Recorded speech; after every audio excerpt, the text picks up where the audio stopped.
When you do this kind of ratio, right, don't express in this form. It's very confusing. So if it's a ratio, express in fraction. That will be easier. So change this to AC over AB is equals to 3 over 2. Sometimes, a lot of times students get confused because of this. This is the easiest way to solve ratio expressions, because this would tell you directly AC corresponds to 3 units here, AB corresponds to 2 units here. Then you don't need to do all those kind of weird stuff. Okay, always express in this form here. So a lot of times I think secondary school students out from secondary school forgot that can express in fraction. Always express in fraction. Then you don't need to worry about which length is which. So when you draw this out, very simply, you put A here. You know that AC is 3 units and then AB is 2 units.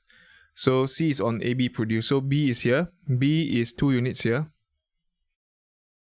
And C here is actually, A to C here is actually 3 units. Okay. So you can quickly do this part here. Like this is actually 1 unit. So you realize that, yeah, make sure this is okay, huh? Make sure this is okay.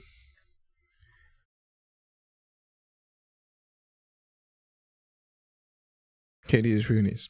Now then, what to do next? This part here, ratio theorem.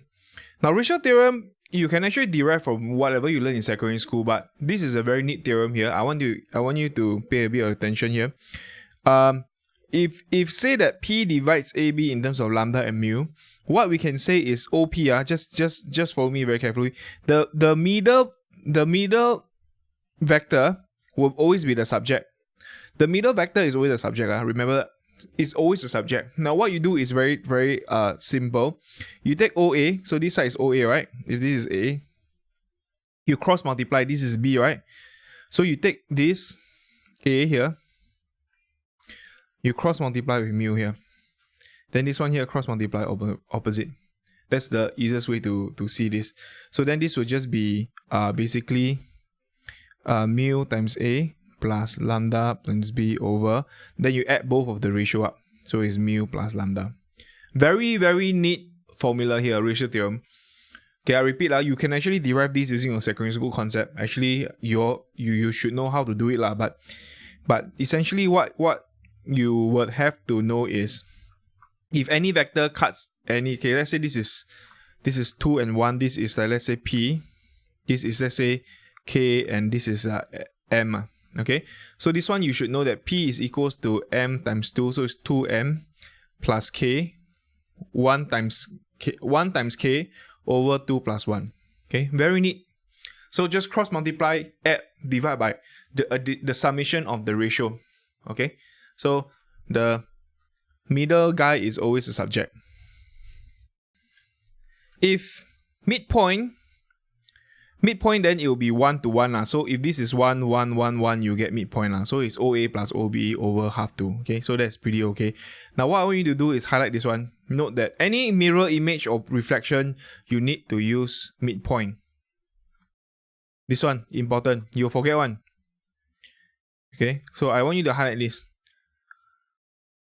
Because when you proceed, you will forget this, then I'll just reinforce it. I'll let you know that, okay, as long as your image to the mirror is the same distance and the mirror to you, as long as this physics still works in present day, then this midpoint should always work. Okay, so you look in the mirror, the distance of you to the mirror is the same as the mirror to your reflection, then yeah, midpoint works.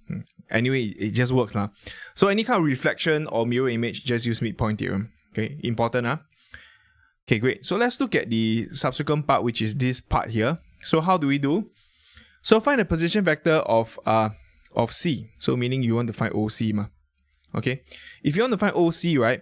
Now remember this one here, you don't really care where is O. You just create the O out, force the O out, and usually the O, just put it here, easy. Then it really doesn't matter where the O is, so it's just illustration purpose. Then you put OB here. Okay, then it's OA and OC here. You see the middle guy is B. So the middle guy by ratio theorem Okay, middle guy is always a subject. Middle person is always a subject. So this should be OB equals to A lah. This is A, this is C, right?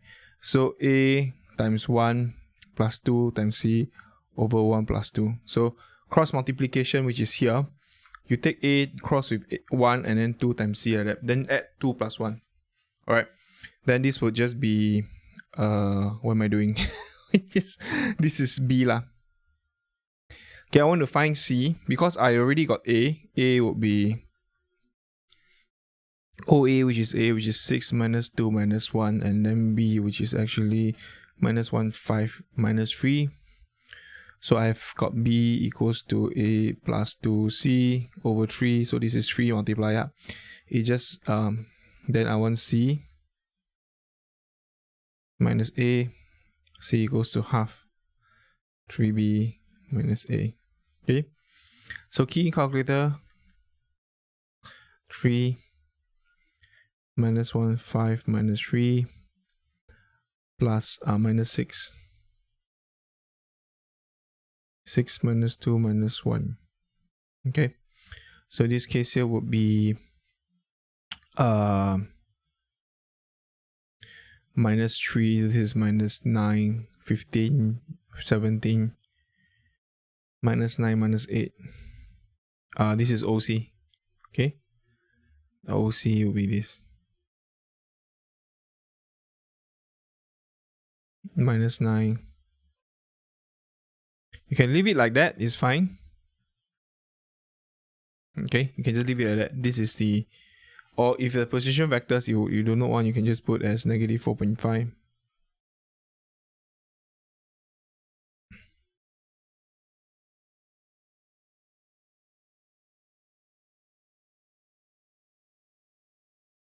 Works.